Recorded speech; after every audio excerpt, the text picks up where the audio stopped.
안녕하세요. 하이나빠 서동진 과장입니다.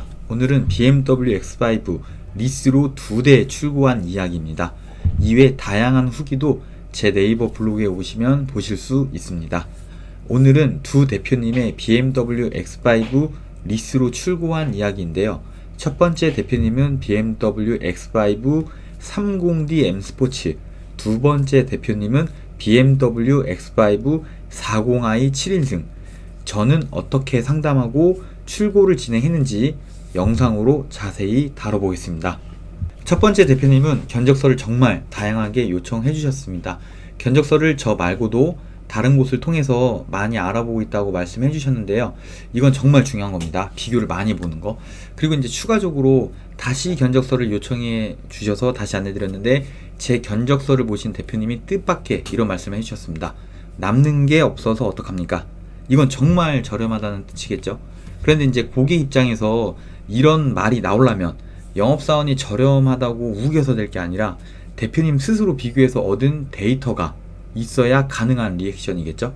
상담 초기에는 대표님이 저를 경계하는 느낌을 많이 받았습니다. 자동차 영업사원 자체가 이미지가 그렇게 좋은 편이 아니니까 뭐 그러려니 했는데요. 상담을 하면서 대표님도 이전 리스에 관해 얘기를 해주셨습니다. 이제 제 견적이 마음에 드니까 이제 마음의 문을 조금 여신 거죠. 예전에 이제 아는 사람 통해서 믿고 진행했는데 나중에 보니까 이제 이자가 어마어마하더라. 아는 사람이 더 하더라. 이렇게 경험하신 이자 폭탄 리스에 대해서 말씀을 해주셨습니다. 보통 아는 사람 통해서 진행하면 믿고 진행하겠다 이렇게 생각하시는 분들이 많은데요. 믿고 진행하겠다 이 멘트가 영업사원 입장에서는 이 사람 절대 비교하지 않는다 이렇게 똑같이 해석합니다. 자, 그럼 어떤 문제가 될까요? 할부는 영업사원 수당이 0%부터 2%까지만 넣을 수 있습니다. 수수료 구간 자체가 매우 적으니까 할부로 진행했는데 극심한 눈탱이를 맞았다. 자, 이건 사실상 불가능합니다. 자, 근데 리스는 영업사원 수당이 0%부터 15%까지 극심한 눈탱이가 가능한 유일한 상품입니다. 그래서 비싸게 차량을 사는 사람들을 자세히 보면 거의 다 리스 차량들이고, 수입차의 경우 영업사원들이 비용 처리를 핑계로 리스를 유도하는 이유이기도 합니다. 리스료와 영업사원의 수수료는 정비례합니다. 수수료가 많을수록 리스료는 비싸지고요. 수수료가 적을수록 리스료는 저렴해져요. 영업사원마다 수수료를 책정하는 기준이 다르기 때문에 리스는 절대 정찰제가 될 수 없습니다. 그래서 저는 이렇게 안내합니다. 실제로 제가 이제 안내하는 경우인데요. 리스가 필요해서 문의 주셨는데 저렴하게 사고 싶기도 한데 비교하기 귀찮거나 뭐 바쁘시거나 봐도 난 이해 잘 못하겠다, 잘 모르겠다 이렇게 하시는 분들은 저도 사실 그냥 포기하고, 대표님 그러면 리스로 하지 마시고 그냥 할부로 하세요. 그러면 적어도 비싸게도 안 사겠지만 저렴하게도 못 사지만 그냥 보통 수준으로 구매가 가능하기 때문입니다. 대표님은 제 견적으로 이제 최종 진행을 확정하셔서 심사 서류를 접수해 주셨습니다. 그리고 심사 승인 후에 계약서 작성, 전자약정을 안내 드렸습니다. 근데 이제 요즘에도 하이나빠 견적이 너무 저렴해서 의심하시는 분들이 있습니다. 진짜 이렇게 진행이 될까 하시는 분들이 종종 있는데요. 저를 믿지 않아도 진행에는 전혀 문제가 없다는 것을 계약서 작성하는 과정을 통해서 설명 한번 해드리겠습니다. 전자약정, 리스 계약서 작성 진행되는 절차입니다. 리스사에서 대표님들한테 URL 문자를 발송합니다. 본인명이 아니면 안 되고요. 자, 그러면 이제 본인 인증하시고 동의하시면 돼요. 그러면 캐피탈에서 다시 녹취 전화가 걸려옵니다. 그러면 제가 드렸던 견적서를 처음부터 끝까지 쭉 담당자가 읽어줍니다. 안내하는 거예요.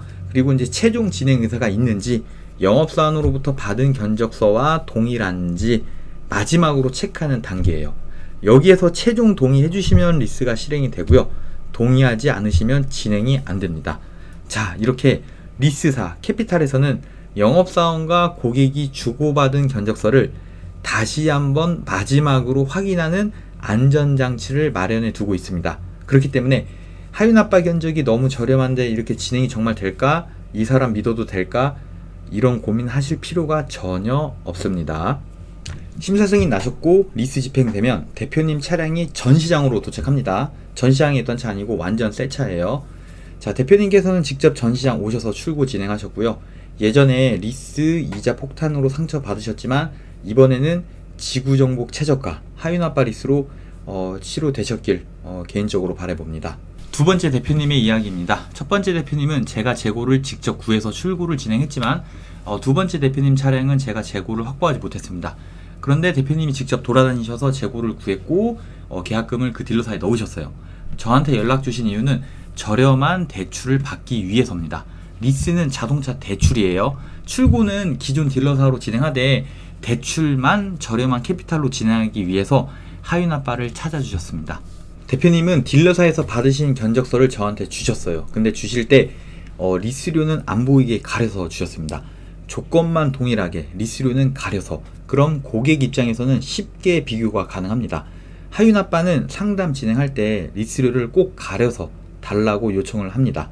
왜 그런지 이유를 말씀드리겠습니다. 영업사원이 리스료를 산출하는 과정을 아셔야 합니다. 리스 견적기에 차량 모델, 가격, 할인, 초기 비용, 계약 기간 등 입력하면 마지막으로 본인 수수료 넣으면 리스 견적서가 딱 탄생이 되는데요. 리스료에 따른 예시 견적서 보여드릴게요.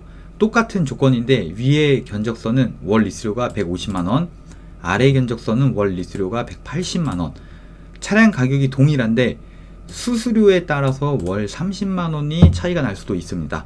즉 리스료를 알면 요거 수수료 얼마짜리다 알 수 있기 때문에 더 저렴한 견적을 만드는 건 어려운 일이 아닙니다.